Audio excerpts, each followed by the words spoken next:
Magandang araw. So, kalbuhin natin itong hibiscus. Okay? Upang sa ganun, yung mga sanga na nandito sa ilalim, katulad tong mga to, ay maarawan. Okay? Para lalong lumakas. Kasi kapag ito, habang padami ng padami ang dahon ng hibiscus or palaki ng palaki, ang mangyayari masisiliungan dito sa mga ibang part ng sanga na mahihina. So para lumakas, kailangan nating kalbuhin para makatikim ng sinag ng araw. So kalbo lang, tanggalin lahat yung kanyang mga dahon.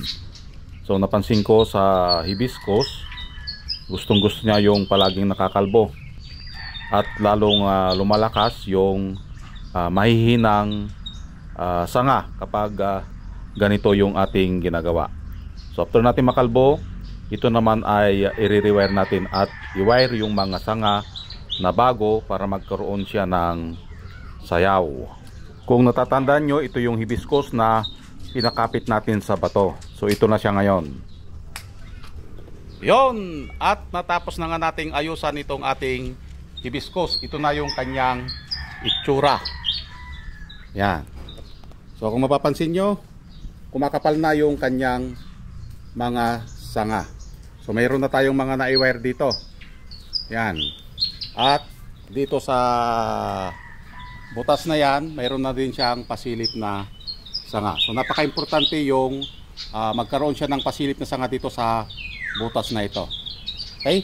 So antayin natin na kumapal ulit. At ito yung dahilan kung bakit nabaonan yung wire dahil dito sa hindi natin pagputol. Okay? Kung mapansin nyo, puro nakataas lahat ang kanyang mga sanga para mas mabilis tayong magpalaki ng sanga. Okay? So ito na yung kanyang itsura.